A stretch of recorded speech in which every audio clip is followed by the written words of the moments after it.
especial del aula virtual que está dictando Medianálisis con el apoyo del Programa de Información y Comunicación de la UNESCO Quito en Venezuela. Muchas gracias a todos por su presencia.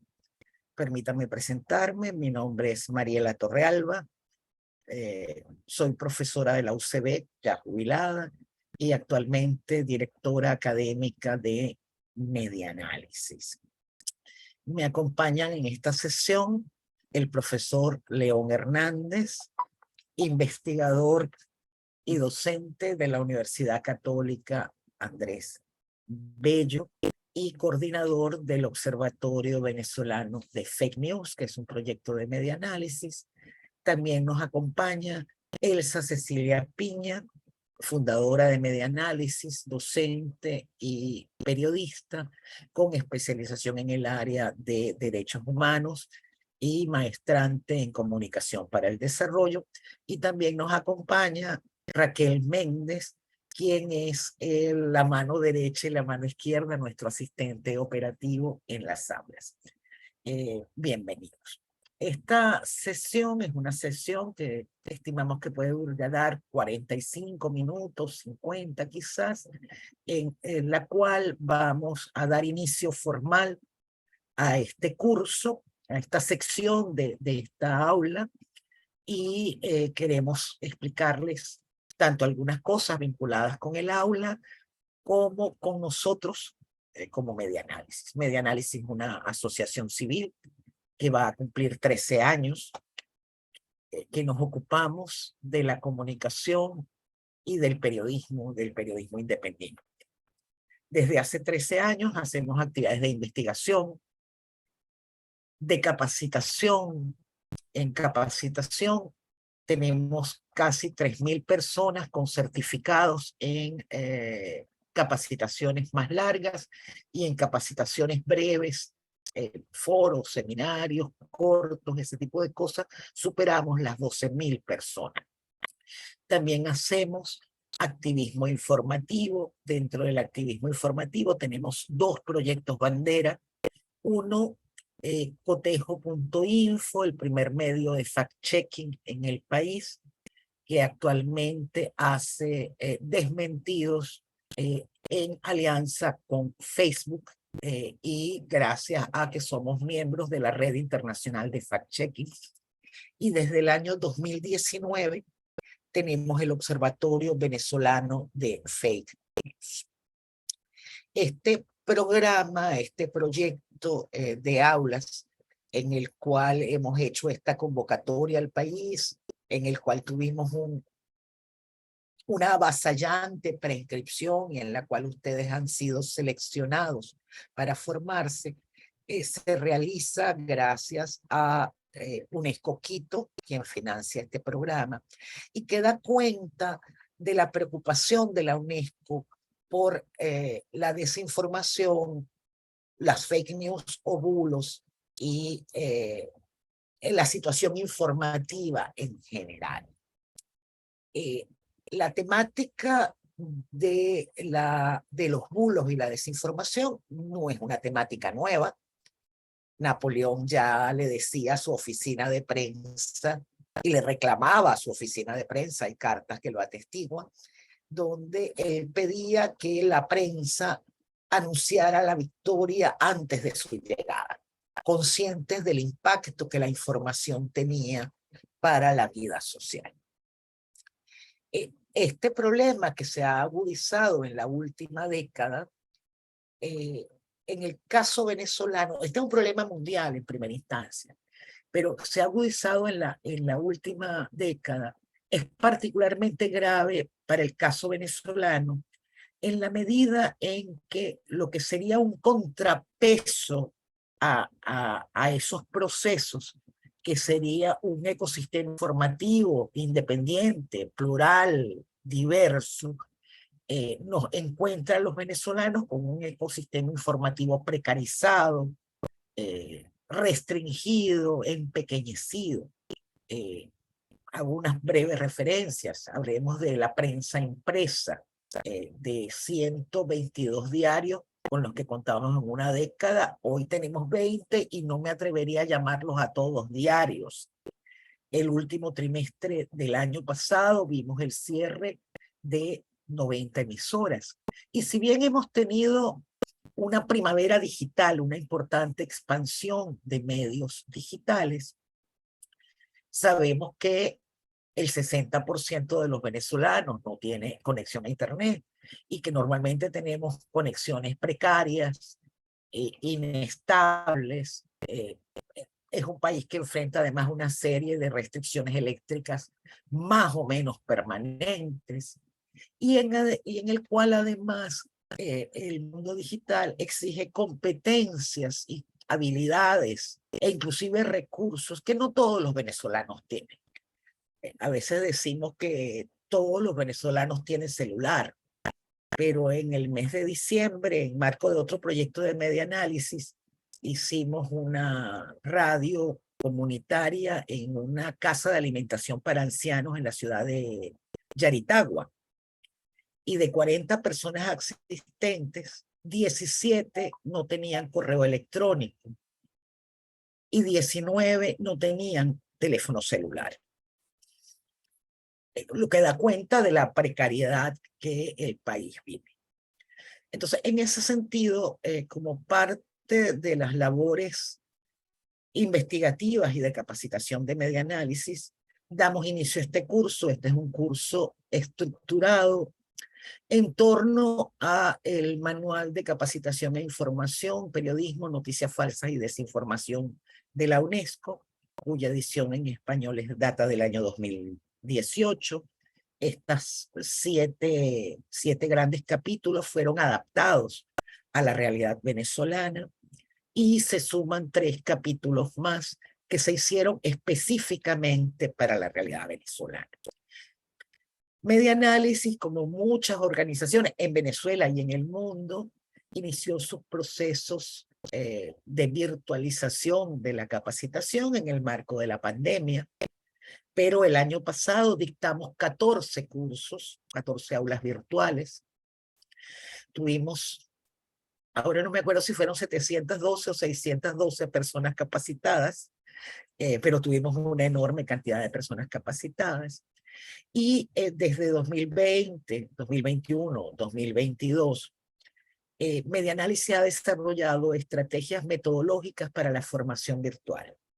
Estas estrategias metodológicas suponen que no estamos haciendo una presencialidad en línea. Es decir, no le estamos pidiendo a las personas que se conecten a clase todas las semanas en un horario determinado, sino que estamos confiando, apostando y cultivando y apoyando la capacidad de autoformación de las personas, de decidir cuáles son sus tiempos y sus espacios. Y hemos desarrollado una estrategia que es Unidad Semana. En esa estrategia, Unidad Semana, tenemos un contenido semanal con materiales complementarios semanales. En el caso de esta aula virtual, es una aula virtual de 10 semanas, organizada en 4 módulos, y cada módulo tiene una evaluación. Y en principio, quería presentarles, tenemos secciones como esta en Frontera, Zulia, Andes, Guayana, Oriente y Centro Occidente. Hemos seleccionado a un importante grupo de periodistas y personas vinculadas con el ejercicio de la comunicación, porque otros elementos que son importantes recalcar dentro de lo que es el espíritu de Media Análisis es que defendemos el periodismo independiente y a los periodistas, pero creemos que la comunicación, que la dimensión comunicacional de la ciudadanía es un compromiso de todos y todas en la sociedad contemporánea.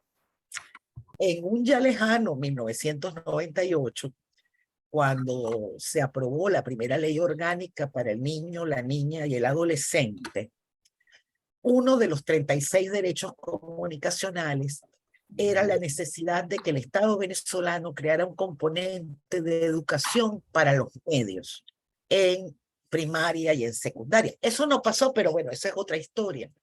Pero creo que la necesidad que todos tenemos como ciudadanos de explorar adecuadamente nuestra dimensión ciudadana desde lo comunicacional, desde lo informativo, pasa porque el periodista venezolano, porque las personas vinculadas con los medios en Venezuela entiendan el impacto de los bulos, de las fake news, de la desinformación, se doten de estrategias para desmentirlo, combatirlo y entender que estamos en unas dimensiones ciudadanas que demandan mucho de nosotros. En primer lugar, voy a darle la palabra a Elsa Cecilia Piña.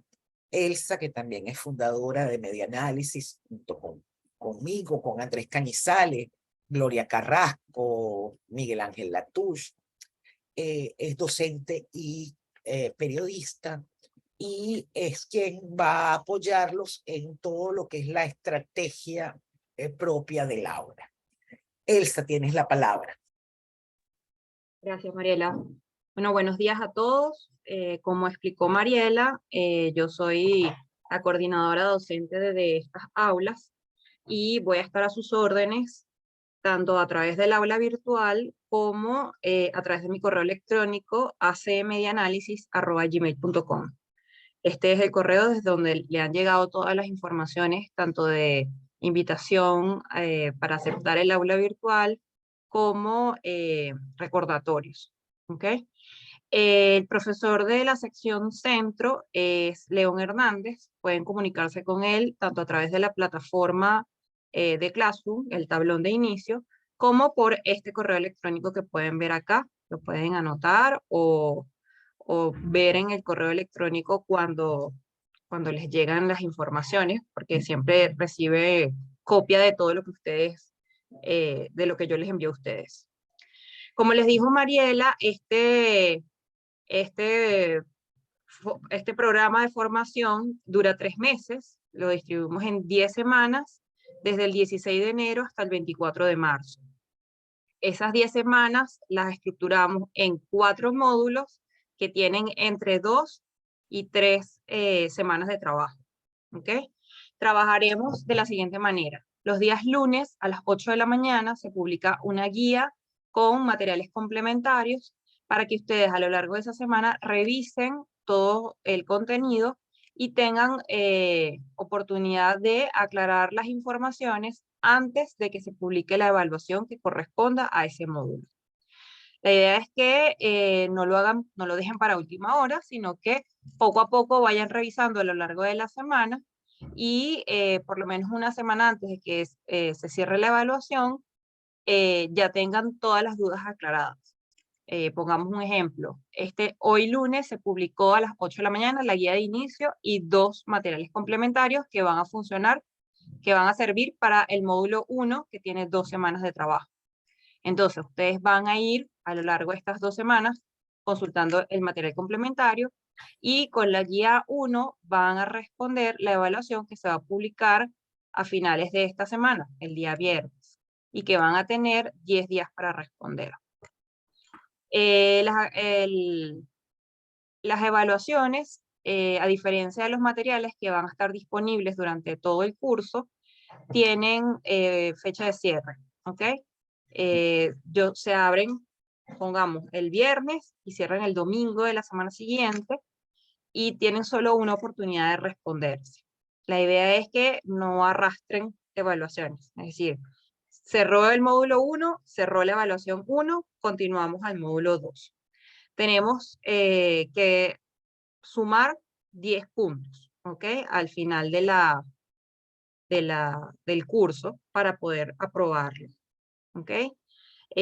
Aquí el plan de evaluación está claro, pues en la evaluación de la semana 1 del módulo 1 tenemos 5 puntos, del módulo 2 8 puntos, del módulo 3 5 puntos, y la apreciación del docente que son 2 puntos y corresponderá a los criterios que el docente ponga, ya sea interés en la materia, algún tipo de participación especial que se haga en los foros, y bueno, él tendrá explicarles cómo asignó esos 2 puntos.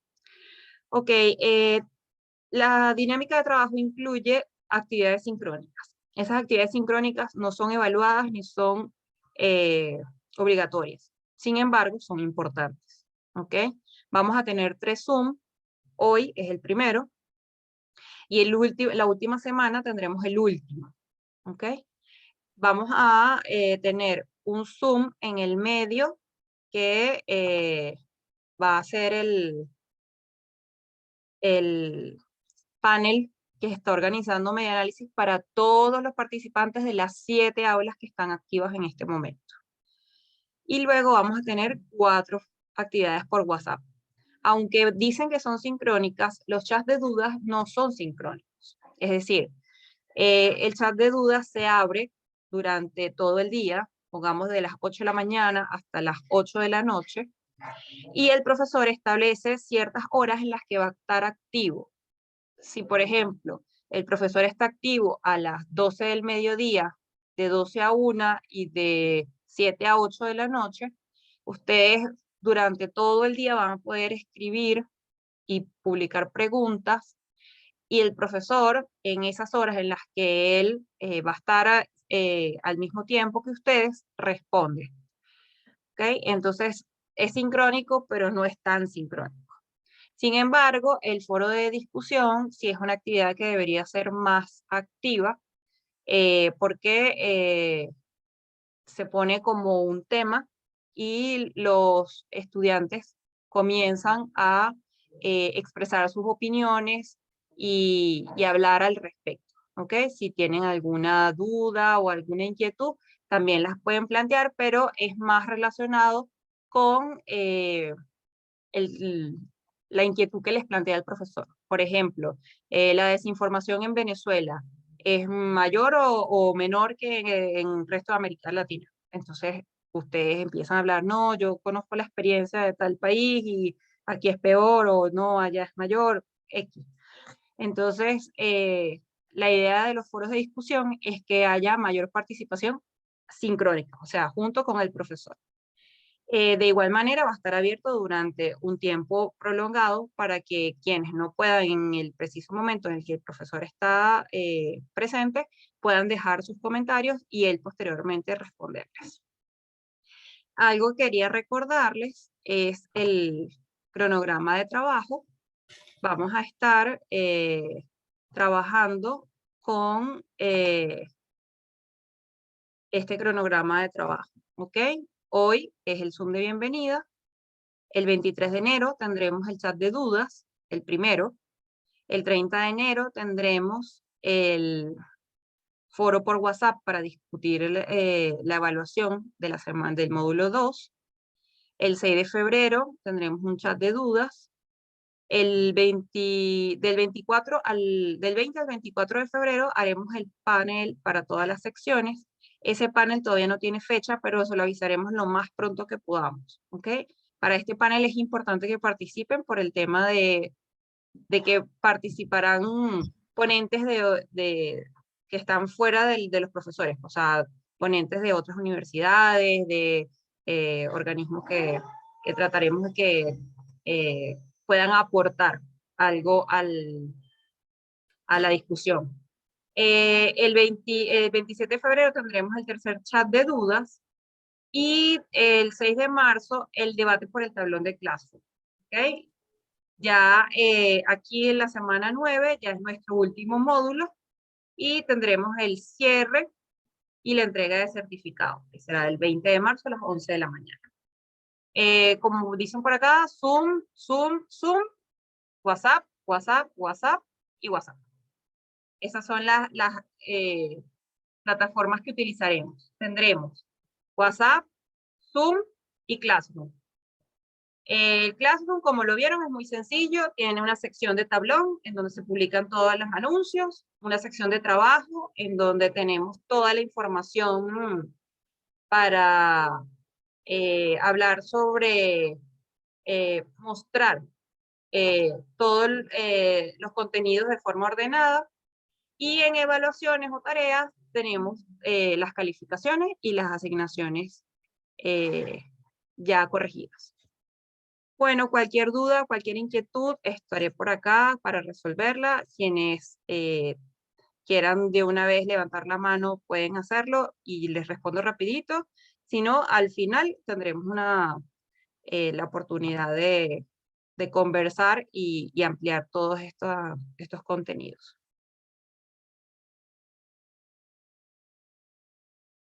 Creo que le damos la palabra a León, o no sé si Mariela va a decir algo. No, déjame presentar a León. Bueno, vamos a continuar. Antes de darle la palabra a León, quiero recordarles que pueden trabajar Classroom tanto por la laptop, la computadora de escritorio, o pueden descargar la aplicación en el celular. Cuiden a quien se les haga preferible optar por la opción en español, si no se sienten súper cómodos en inglés. El material en trabajo de clase incluye 5 partes. Una primera parte que tiene el manual de la guía de inicio, el manual de dudas, el perfil de los docentes, pero allí también tiene el programa de este curso, el cronograma de actividades y el perfil de los docentes. Y cada uno de los 4 módulos va a contener unas guías teóricas, una guía teórica por semana. Son guías entre 10, creo que la más larga son 18 páginas, tiene un material complementario y tiene material complementario adicional que hemos procurado que no sean muchos, es material sugerido.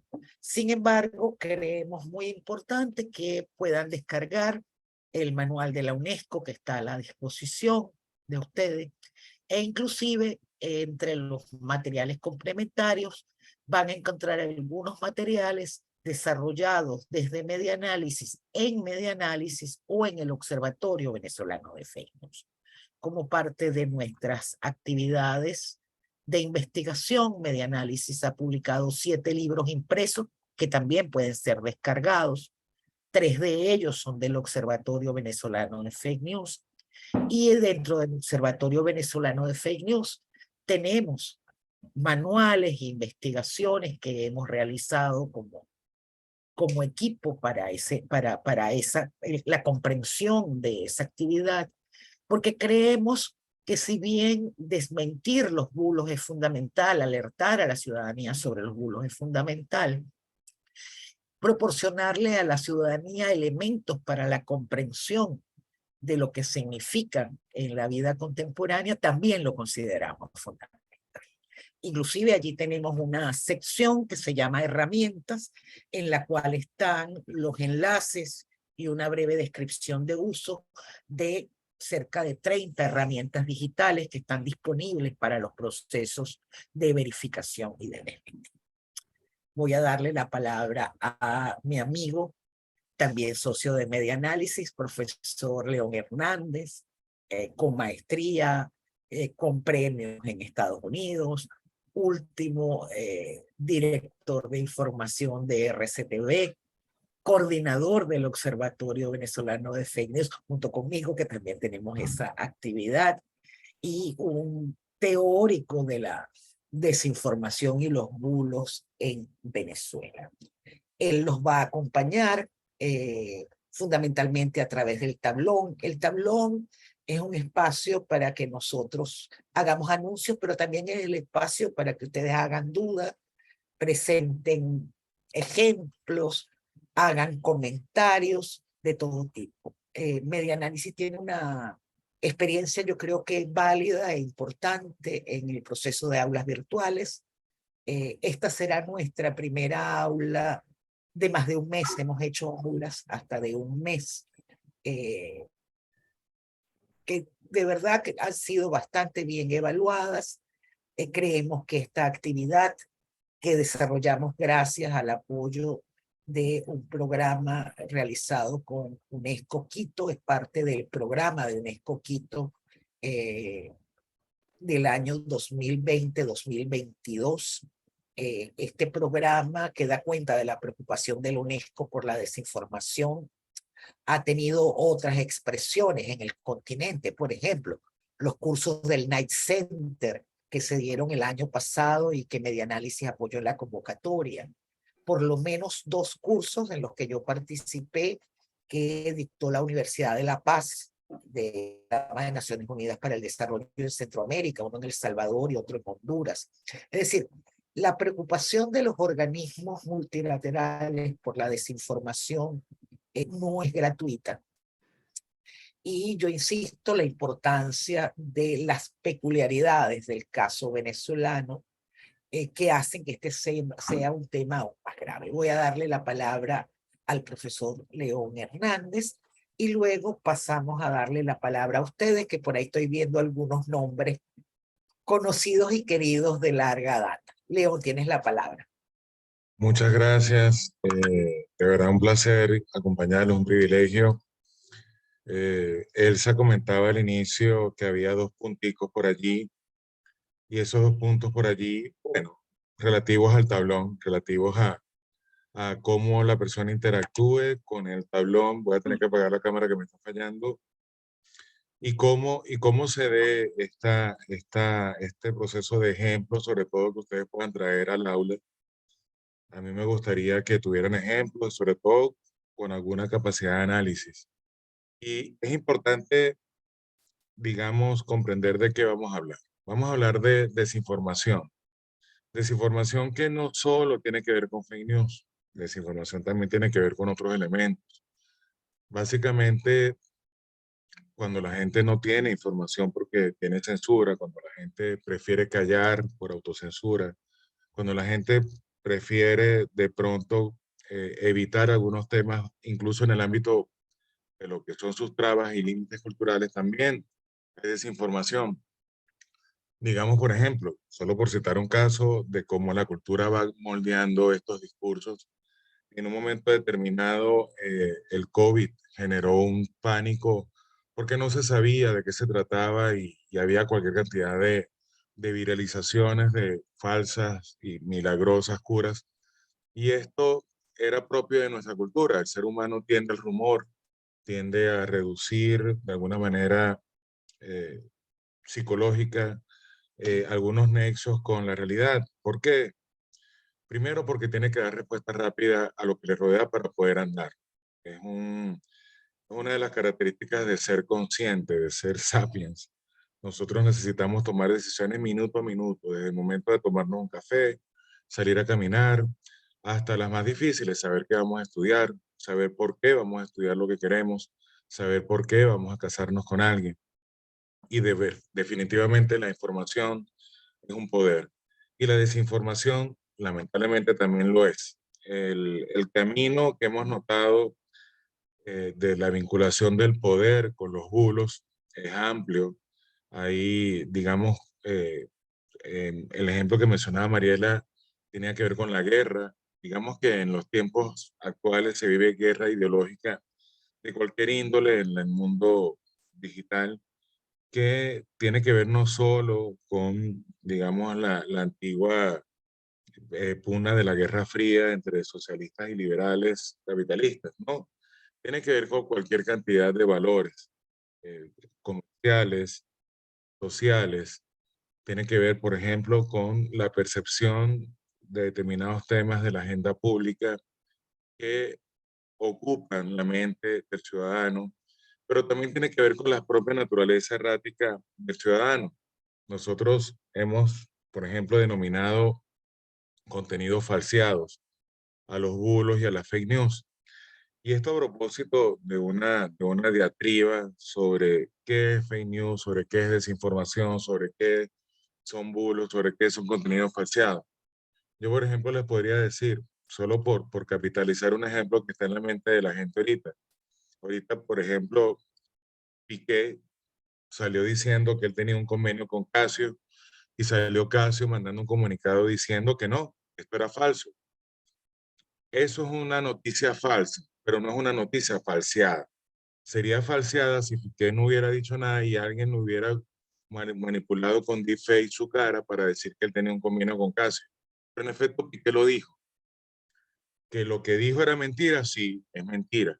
pero no fue que él manipuló una imagen y creó bulos. Creó una matriz de opinión sobre la canción que Shakira hizo sobre él, pero es lo que él estaba diciendo en realidad. Así nos encontramos con mentiras a veces que parten de errores de la ciudadanía, pero también nos encontramos con contenidos manipulados, contenidos que la gente artificiosamente crea, y a eso sí le decimos fake news, le decimos bulos, y tiene que ver con la necesidad de manipular a alguien para que cambie sus decisiones en el ámbito político, social y económico. Crear falsas expectativas, crear distracción de las cosas importantes, es parte de los propósitos de estos laboratorios de mentiras. Y de eso vamos a hablar. También vamos a hablar de la capacidad errática para muchas otras cosas y muchos otros contenidos. En el Observatorio Venezolano de Fake News, por ejemplo, hemos visto que la mayor cantidad de bulos, honestamente, no proviene precisamente de estos laboratorios. Tiene que ver con la necesidad de creer de la gente. De pronto, por ejemplo, recuerdo cuando no había llegado el coronavirus al país y alguien vio a una persona de raza asiática comprando en Farmatodo grandes cantidades de alcohol y algodón.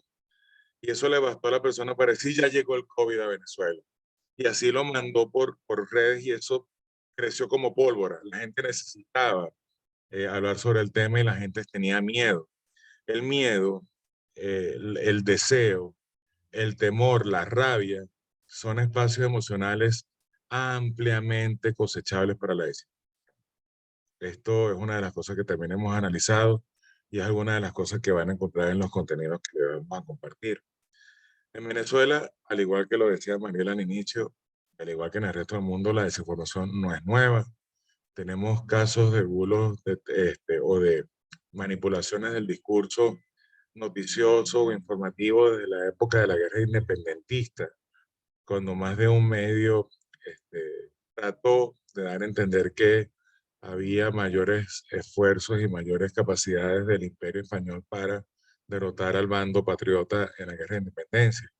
Pero también la tuvimos en la pasada Venezuela de la, digamos, mal llamada Cuarta República, cuando hubo la masacre del Amparo, solo por citar un caso, en el que 13 campesinos fueron masacrados por la fuerza del orden público y se había dicho originalmente que se trataba de guerrilleros del ELN, cosa que era falsa y que se desmiente por luego la versión de dos supervivientes, porque nadaron y lograron huir de la verdad.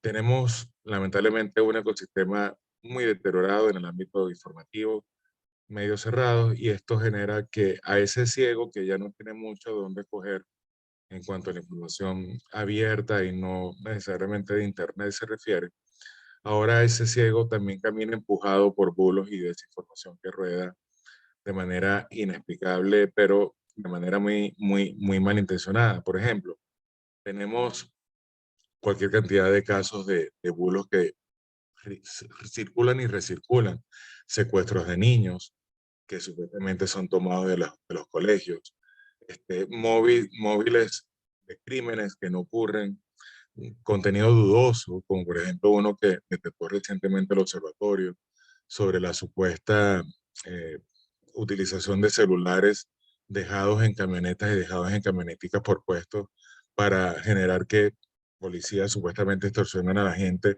y esto no ha sido denunciado ante ninguna autoridad todavía. Este tipo de contenidos vulneran el derecho a recibir información curada, y es allí donde el periodista, donde el ciudadano tiene que hacerse con una capacitación en consumo y emisión de mensajes importantes. Por eso justificamos este tipo de cursos y por eso lo damos. Por eso intentamos crear mejores habilidades, mejores herramientas, capacitar a la gente en el nuevo tejido que por redes ha traído cualquier cantidad de privilegios y de comunicación de organización horizontal válida, necesaria, útil y que debe seguir. Nosotros no debemos nunca creer que el hecho de que existan redes sociales es negativo para nada. Nosotros sencillamente consideramos que los medios, al igual que las herramientas, se utilizan para el bien y para el mal.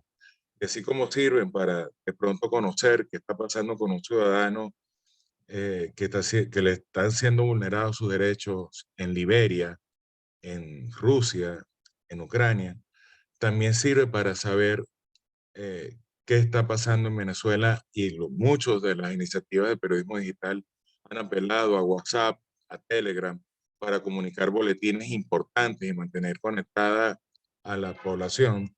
También es verdad que lamentablemente se ha colado, como decía un gran teórico de la comunicación fallecido en 2019, Antonio Pasquali, se ha colado el malandro de la comunicación, el que quiere adueñarse del discurso público y el que quiere tratar de que usted, periodista, que usted, ciudadano, que usted, eh, persona que intente informar a otros, caiga en desaciertos. Y aquí me voy a un ejemplo que nos dice que todos somos vulnerables.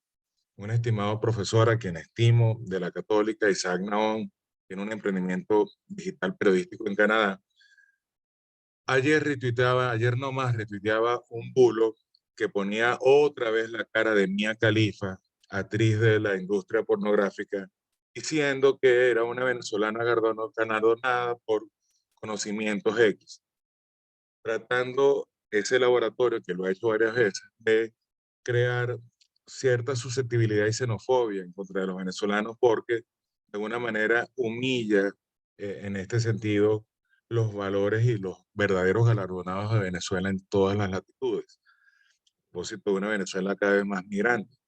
Entonces, curiosamente, ese tipo de contenido, hasta un profesor de la talla de Isaac Naón, que seguramente, y lo aplaudo en ese sentido, estará muy alejado de conocer los intríngulis de la industria pornográfica y por eso no reconoce el rostro de Mia Khalifa. Resulta que lo retuitea, porque de alguna manera entendámoslo, todos somos vulnerables a la desinformación. Todos tenemos deseos, todos tenemos sesgos cognitivos. ¿Qué trata este curso? De aprender a capacitarnos para evitar esos sesgos cognitivos. Partir de que hay cosas que no sabemos y partir de que tenemos que capacitarnos para validar o verificar un contenido. Básicamente de eso vamos a hablar desde la instancia venezolana. Muchas gracias, León. Bueno, como sección final de esta actividad inicial, quiero darles el derecho de palabra, quienes quieran de ustedes presentarse, decir dónde están.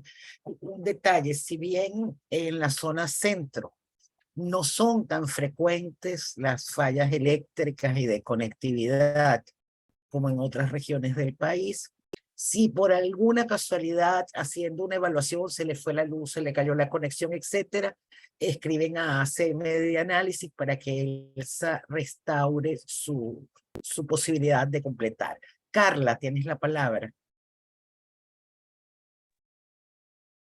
Hola, ¿qué tal? ¿Cómo están? Buenos días. Saludos a todos por acá desde Maracay. Un placer. Bueno, tres cositas que quería comentarles y una que quería consultar. Yo tengo un programa de radio en el Circuito de Éxitos Maracay y el año pasado, en alguna ocasión, entrevisté a un exalumno que hoy en día pues está en Bogotá. Él se ha dedicado mucho a trabajar con el tema del fact-checking. No sé si lo conocen, Gianfredi Gutiérrez. Fundó con nosotros Cotejo. Sí, bueno, yo a Gianfredi le di clase hace muchos años cuando comencé a dar clases en la Bicentenaria y en una ocasión lo entrevisto precisamente para hablar sobre el tema de las fake news. Y lo primero que él hizo fue corregirme y me dijo, fake news es una expresión incorrecta que no se debe utilizar. Me gustaría saber cuál es la opinión de Mariela, del profesor León también sobre este tema, por una parte. Por otra, asumo que, vamos a ver si por acá lo pueden ver, no sé si vamos a ponerlo aquí en la cámara, a ver si, ya va. Si se ven, creo que el profesor León hacía referencia a esta, ¿no? A esta imagen. No sé si lo ve, profe. Sí, correcto. Sí, Esa imagen. ok. Casualmente, a mí me escriben ayer una persona que es oyente del programa Asidua y me dice, ese es el tipo de noticias positivas que te sugiero divulgues. Sé que te gusta hacerlo. Yo en lo que veo la foto, yo inmediatamente le digo, esa chica es una actriz porno. Confirma y no lo vuelvas a mandar a nadie. Perfecto. Y A ver, es, ajá, no y sé a lo si que voy, oímos todas las preguntas, todos los comentarios ajá, y luego respondemos. ajá, y sí, porfa. Y la última que venía referencia sobre, yo tengo una campaña, sobre todo con el tema de los grupos de WhatsApp y con los colegas acá en Maracay, porque es increíble la incontinencia que hay en las manos de las personas, sobre todo de las personas mayores de edad, como por ejemplo mi mamá, que cuando descubrió el WhatsApp, no sé si fue una bendición o una maldición, y cuando se lo hackearon, que estuvo 7 días sin WhatsApp, yo fui la persona más tranquila y más feliz de mi vida, volví a mi tranquilidad, porque ella todos los días me reenvía 150.000 cosas y la mitad son falsas. Entonces uno pierde el tiempo diciendo, eso es falso, no lo reenvíen, eso es falso, no lo reenvíen. ¿Cómo podemos hacer en ese proceso y en ese trabajo de educación en el uso y manejo, sobre todo del WhatsApp con este tema de la incontinencia? Gracias. Gracias, Carla. A ver, voy a ser breve para que nos rinda la sesión. Con relación a tu primera observación, uno de los... Me gustaría responderle a esa, Mariela. Sí, No, sí, pero yo te bien. voy a dar la palabra también, León, tranquilo. No te preocupes. Uno de los temas con las traducciones es que, y León lo ha explicado en varias oportunidades, es que el adjetivo fake puede ser, de acuerdo al contexto, traducido como falso o como falseado. Hay una discusión entre distintos teóricos sobre cómo no debe ponerse al lado de la palabra noticia la palabra falso, porque la noticia por definición no es falsa. Entonces ha habido discusiones bastante complejas. Yo allí recurro también a mi profe querido Alexis Márquez Rodríguez, que concedía un elemento sustancial en el uso del lenguaje al uso que le da la ciudadanía, a cómo las personas lo entienden. Creo que uno de los materiales complementarios de la primera unidad es precisamente un texto de León sobre la clasificación de los bulos, donde allí explica por qué fake, por qué falseado, falso, etcétera. Con relación a tu mamá, todos tenemos nuestro propio, yo le digo a mi papá que es mi cazador de bulos favorito. Y media análisis a través del observatorio, en algún momento intentamos hacer una labor con adultos mayores, que es bastante complicado, bastante difícil. A ver, esta nueva dimensión ciudadana en la que todos somos comunicadores, supone que todos tenemos que ser responsables en nuestros actos de producción, emisión y recepción. Y me refiero nuevamente al milenio pasado, cuando en 1998 se planteó que en educación primaria debería haber un componente de educación en aquel momento para los medios, ¿no? Y en ese sentido, Medianálisis y sus proyectos está casado con la noción de la misma UNESCO de los procesos de alfabetización mediática e informacional. No podemos, a ver, hay una cosa que es que la gente quiere creer y tu mamá te debe regañar como me regaña mi papá. ¿Cómo que no es mentira? Eso es verdad, ¿cómo se te ocurre? ¿Ok? Eso supone un aprendizaje. Un aprendizaje supone paciencia y no culpabilizar a las personas. Voy a darle la palabra a León y voy viendo quién más Gracias, va a Mariela. pedir la palabra. De nada, Carla. León, tienes la palabra. Carla, correcto la observación que comentas. Lo he discutido con Jan Freddy, incluso en una reciente visita que hice a Bogotá, donde él trabaja. No hay un acuerdo entre ambos y básicamente me permito decir lo siguiente. ¿Cuál es mi argumentación? digamos que la desinformación no solo se refiere a fake news. Desinformación también es, por ejemplo, agenda cutting, que es cuando ciertos editores de medios deciden evitar algún tema por considerarlo inconveniente para la sociedad, abrogándose el derecho a reprimir un determinado tema. Desinformación también es censura. Desinformación también son silencios informativos, silencio de las autoridades para algunos temas, para supuestamente conservar el secretismo ante temas clasificados, por ejemplo. Eso también es desinformación. Lo que no debemos hacer y lo que nunca debemos hacer es abrogarnos por razones editorialistas un concepto, decir, no se dice fake news, se dice desinformación porque presidentes de algunas naciones, entre ellos Donald Trump, han acusado al periodismo independiente de hacer fake news. Entonces nosotros le vamos a decir de manera automática desinformación. Eso no debe ocurrir. Debería haber una razón más que la mera editorialización o el mero gremianismo. Por otra parte, hay un problema con eso de la noticia falsa o no. Deontológicamente, el periodista debe hacer noticias veraces.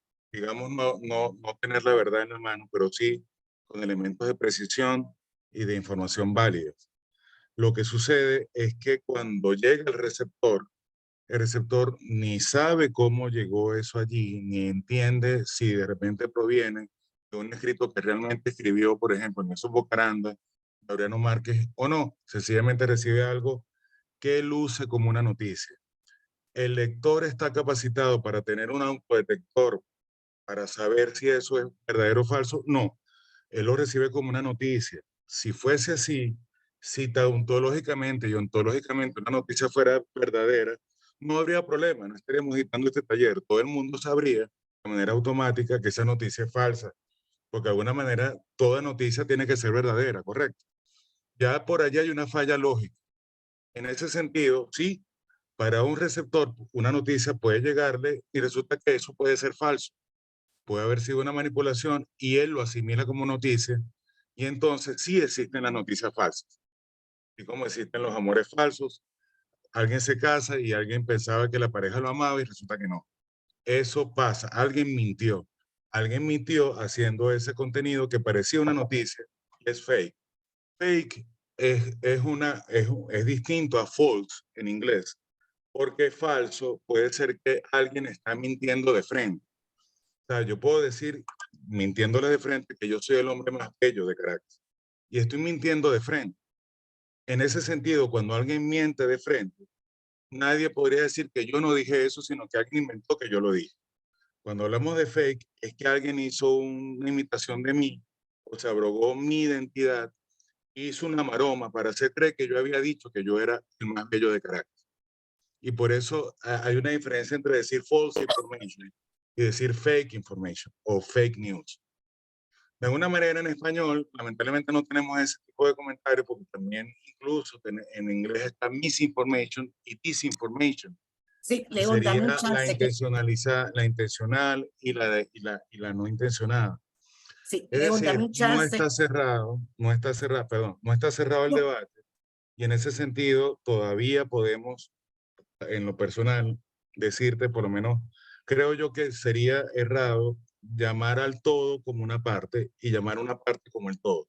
No podemos decir, esa es una desinformación que me llegó. No, esa es una fake news que me llegó o eso es un bulo que me llegó. sí, Listo. León, quiero comentar algo que le dice aquí Margaret, que me extraña Gracias, León.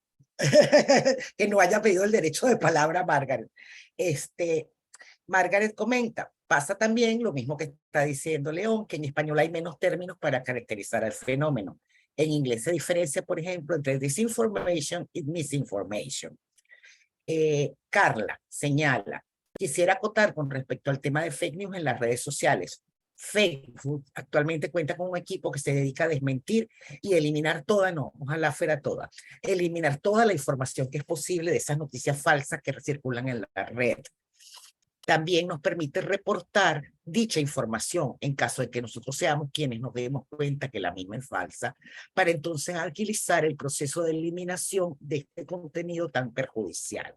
Sí, esto creo que es bien importante lo que comentan tanto Carla como como Margaret, ¿no? Para complementar lo que señalaba León. En el caso de Facebook, a través de cotejo.info, nosotros en Venezuela, como miembros de la Red Internacional de Fact-Checking, estamos haciendo desmentidos. Ojalá pudiéramos desmentir todas, pero recuerden que la multiplicidad, el enorme volumen de información que se espera para este año es algo así como el Bolívar. Tiene 27 ceros, es una cifra que yo no sé pronunciar, 27 ceros de bits, ¿no? ¿Alguien más tiene alguna duda, alguna pregunta sobre la plataforma, sobre el funcionamiento, sobre el foro que vamos a tener, sobre el Zoom que vamos a tener con todas las secciones? Estoy en lo que tenga confirmados los ponentes, se los anuncio, probablemente va a ser jueves o viernes, porque esa es la semana de carnaval, ¿ok? Entonces, en lo que tenga confirmados ponentes, les confirmo la fecha para que hagan un espacio. Ahí en el cuidado que ahí casualmente en la tabla dice 20 al 24 de enero. Sí, ese no Ese fue. para que, sí. Por eso que bueno que hiciste la observación de carnaval para que sepamos que es febrero y no enero. Sí, Elsa va a montar estos nuevos calendarios. Ese es el punto de cuando uno trabaja con Excel, que a veces Excel tiene vida propia y Sí, no nos vimos sí, coetáneos. sí. Okay, aquí está el cronograma. Vamos a cambiar el cronograma en breve. Recuerda que son 7 secciones, ¿no? Entonces, ¿alguien más tiene una solicitud, alguna duda, algo que quiera comentar? Por aquí veo al amigo Edgar. Pero veo gente querida y conocida. Nadesca. Hola Edgar, ¿cómo estás? Bienvenido.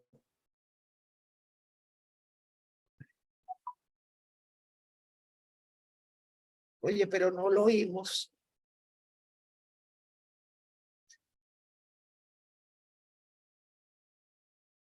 Edgar, estás como desmuteado, pero no, yo no te oigo al menos.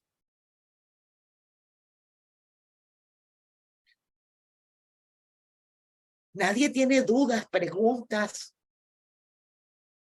Bueno,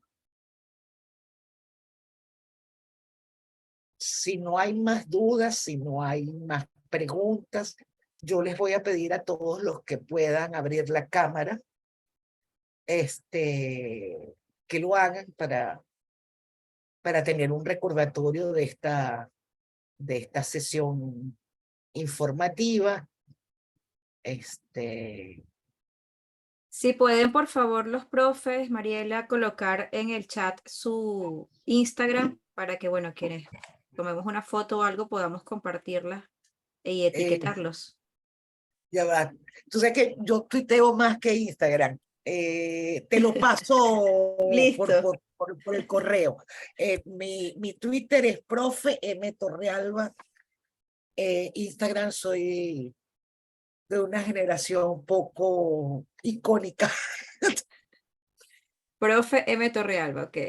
Ajá. Y León es @el León.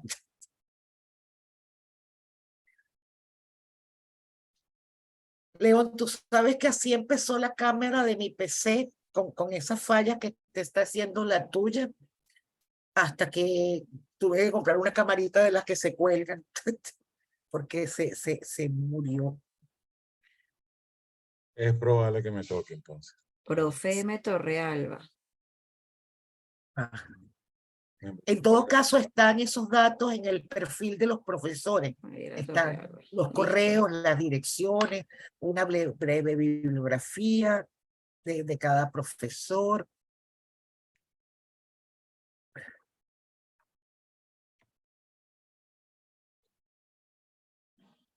Bueno. Aquí hay otro mensaje, esta vez de León. León señala aquí que nosotros proponemos contenidos falseados, pues no solo vienen revestidos en forma de noticia, también imitan otro tipo de contenidos. Y Carla señala que en su computadora no cuenta con cámara, pero hasta ahora todo muy claro. Muchas gracias por esta oportunidad. Muchas gracias. La verdad es que este curso deberían hacerlo los estudiantes y profesionales del periodismo y la comunicación social. Sí, yo creo que uno de los elementos como desafío que van a tener los pensos de comunicación es la incorporación de elementos, ya no solo para la búsqueda de información, sino para el desmentido de las informaciones y los contenidos falseados. Raquel, cuando tú me digas que tenemos ya las capturas,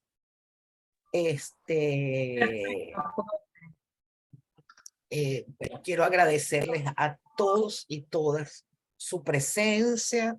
Estamos a la orden por el tablón. El tablón es un espacio estupendo para la discusión, para la deliberación, para el cuestionamiento de cómo está ocurriendo el mundo. Génesis levantó la mano y Carla también. Vamos a darle la palabra a Génesis primero y a Carla en el orden que las vi.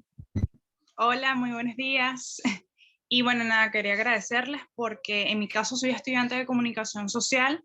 Ya próximamente en el 8º voy a comenzar el trimestre y sin duda esto va a brindar muchas herramientas que va a ser muy útil. En este caso, me identifico mucho como estudiante porque estamos comenzando y estamos conociendo realmente esa esencia de la carrera. Y bueno, es muy gratificante porque podemos ayudar inclusive a nuestros amigos, a nuestros padres, podemos decirle, miren, estas son las noticias falsas, estas no son las noticias falsas, esto es lo que ustedes deberían de ver, o estos son algunos de los medios que deberían relacionarse aún más. Muchísimas gracias. Carla la perdí. Tenía Carla que pidió el derecho de palabra y no la veo. Se me perdió.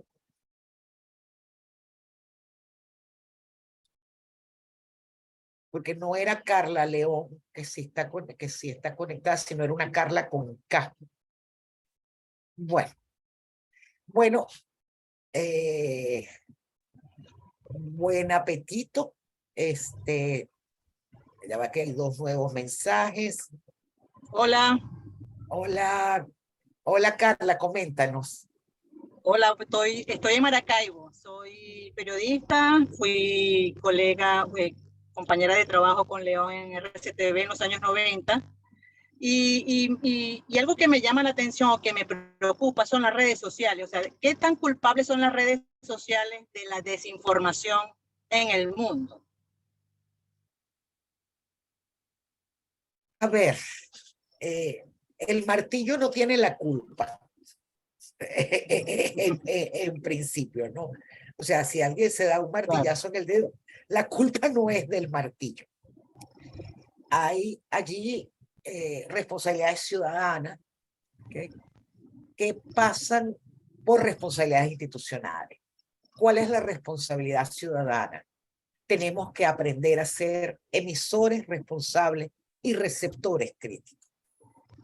Y las responsabilidades institucionales son las del periodismo, de proporcionar elementos para la comprensión de ese entorno informativo, son de los estados en cuanto a la educación, son de las organizaciones sociales, donde los ciudadanos tengamos las posibilidades de que nuestra dimensión ciudadana, comunicacional, la ejerzamos con responsabilidad desde la perspectiva de nuestros derechos y nuestros deberes. Si hay alguna otra pregunta, ya son las 12:09, ya tenemos 1 hora. Yo les quiero agradecer enormemente su presencia, su participación. Les deseo el mayor de los éxitos en esta actividad de capacitación, que repito, es una actividad de capacitación en la cual tenemos la responsabilidad de autoformarnos, de administrar nuestro tiempo, de administrar nuestros espacios, nuestros recursos, y en Medianálisis estamos abocados a apoyar que eso sea un proceso exitoso y posible. Bueno, si no hay más manitos levantadas, que no veo más manos levantadas, vamos a dar cierre a esta sesión. Y bueno, feliz inicio de semana para todos.